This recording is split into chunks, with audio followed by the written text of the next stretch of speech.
Hello and welcome to another one of my videos. In today's video I'm going to be going through some gold and platinum coins. Some of these coins you would have seen before. I'll explain why you would have seen them before. Some of these coins are relatively new. I wouldn't have shown them on the channel. You probably would have seen them elsewhere and that's completely fine. But I just wanted to go through the rationale for why I've got what I've got. There's some big hitters on the table. In terms of price, you're probably looking at, I'd say, 12 grand worth of coins there. Sounds like a lot of money, but there's not a lot of margin in it. You know, for the amount of margin compared to the outlay, you would say, well, why would you bother? But it has the duality of being both an investment and a store of wealth, as well as being a product to trade. So I don't need to maximize as long as I've got excess cash flow, which is the case, and which is why I wanted to make the video, just to give people ideas on how I do things. So these two coins here, you would have seen them.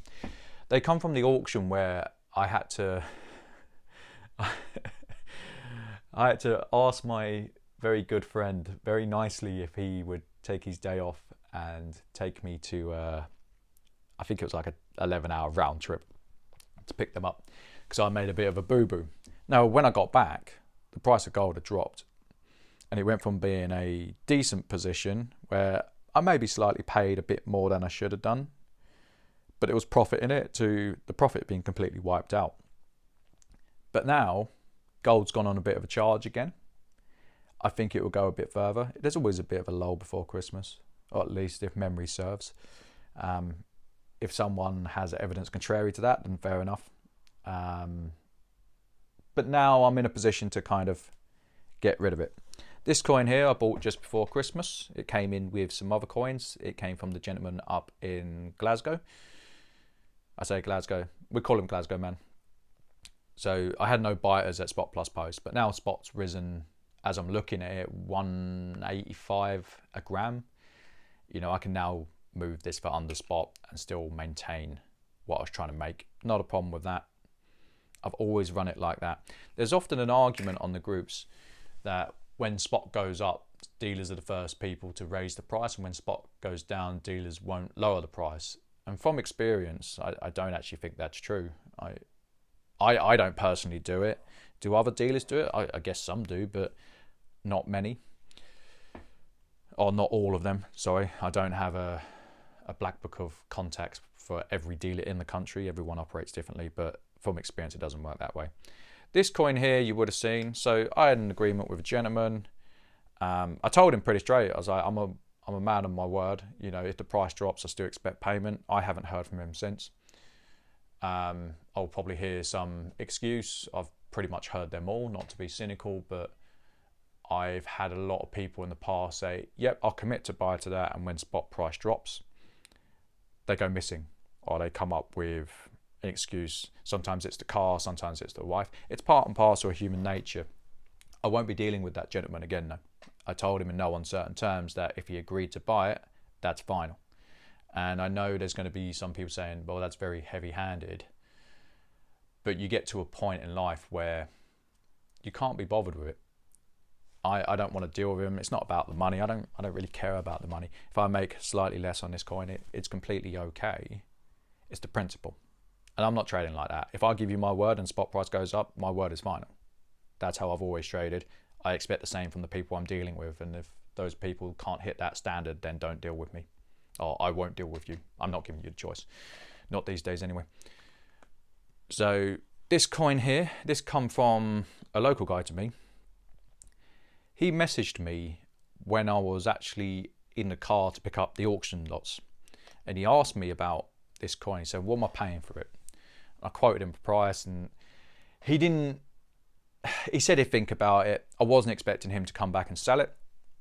And he came back and said, okay, I'll take your price on it. Nice guy. I like dealing with him actually. He's always been nice to me. I've held on to this because I'm planning on sending this for grading. I'm going to try and keep it. We all know that the road to hell is paved with good intentions. I probably won't be able to keep it, but I'll try. I will try.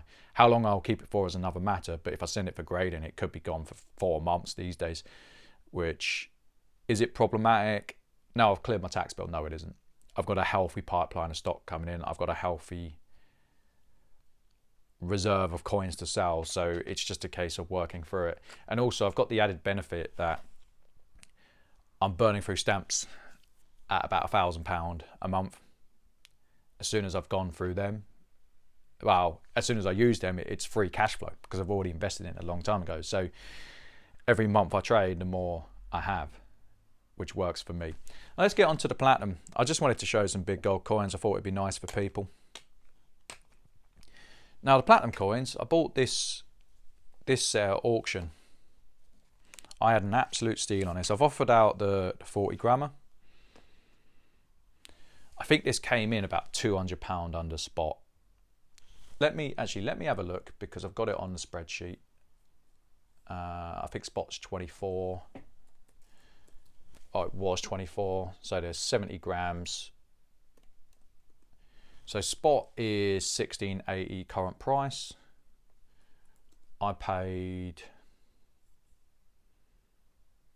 yeah, 14.88 I paid. That's including hammer commission. And I just put a preemptive bid on it. I then left to go to the gym. I won 5 lots and I was like, wow, this has been a fairly lucrative auction for me because £200 on this it's 2 days wages, you know. I like to try and make £100 a day on the coins. It's 2 days wages, happy days. Now I've been holding on to this till after Christmas because I've got goals for this year and I thought it'd be a nice way to start the year. That's purely me being a bit cooking the books, maybe. I don't know. Gaming the system's probably a better terminology for that. But I've offered this for spot. These will go for a premium. So spot plus post, probably spot plus 15 on that. Spot plus 12. I wouldn't be shocked if there was spot plus 10. The thing is, like, platinum trades akin to how silver trades, so that there typically is a premium on them. The reason I'm going to let this one go for spot plus post is because it just frees up cash flow. I think that's about £960, and I've got to sort out a new laptop. So, yeah, this set will probably pay for the laptop. Now I did get some other gold coins in, nothing as big or spectacular. I will go through them. There was a gentleman who approached me about.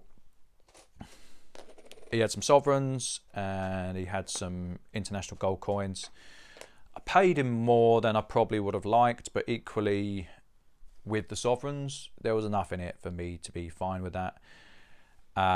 Sometimes you've got to balance getting the coins in and paying the right amount. On this occasion, you know, I think I've done okay. I haven't moved these because I just took time off. I didn't really make an active effort to list them, and I thought spot price would go up after the holidays, and I just wanted a break. To be honest, I wasn't even thinking if spot price would go up. I was just like, I just want a break. If it's up, it's up. If it's down, then I'll just keep them. So this is a 20 mark. Typically, these would have gone for good money. I'm not sure where the market is at the moment. I know in the past that the 20 mark coins have done well. Even the common ones, I think this is a common year. I got a pond. I just sold my 1892 pond. A gentleman messaged me whilst I was out on the town, and I just went, okay, just take it, it's fine. There's a premium in this. This is the reason why I paid more. I did say to the gentleman when I bought it, I was paying more just for this coin because these coins are relatively rare. And there is a collector base for them. This is one of the more common years, but the most common years are still rare coins. And there was a 20 lira. There's not really much love for the 20 lira coins. I don't know why that is. They always come as if, I think this would be termed a DPL, deep proof like. Whenever I've had these in, the strike on them always looks as if they're proof. They're not. Just the way they were struck. Or maybe they're all proofs, the ones I've had, and I've given away an absolute treasure chest of loot. I doubt that's the case. So I had those come in. I still got a $5 from the guy who sold me these. I've just kept this on the side. I didn't want to give it away. There was 2 of them at the time. He sold me some 20 francs, which I still got some of them. That's fine. I don't mind having these in because I can drip them out. 2 of these. So yeah, there's a small war chest to go through. I'm going to get these sold off, except for maybe the 2015. Oh, and I got these, the alternate mint half sovereigns. I'm now at the point where I'm just going to list these for underspot, get them gone. I think I'm in them for 240. I think spot currently is 255. Please don't quote me on that. If I can get £5 profit a coin, I think I'd be happy with that. I'm just going to double check that actually. Yeah, 240.16. If I get 245 plus post, I'll happily take that at the moment. Frees up another grand, you know. So anyway, I hope you've enjoyed the coins. I've got quite a rich pipeline, believe it or not. There is a lot of coins that I've kind of agreed to buy, but I've had to bank them due to cash flow constraints and also wanting to take a break. So I hope you enjoyed the video. There will be plenty to get your teeth into over the next month, and I'll see you on the next one. Bye.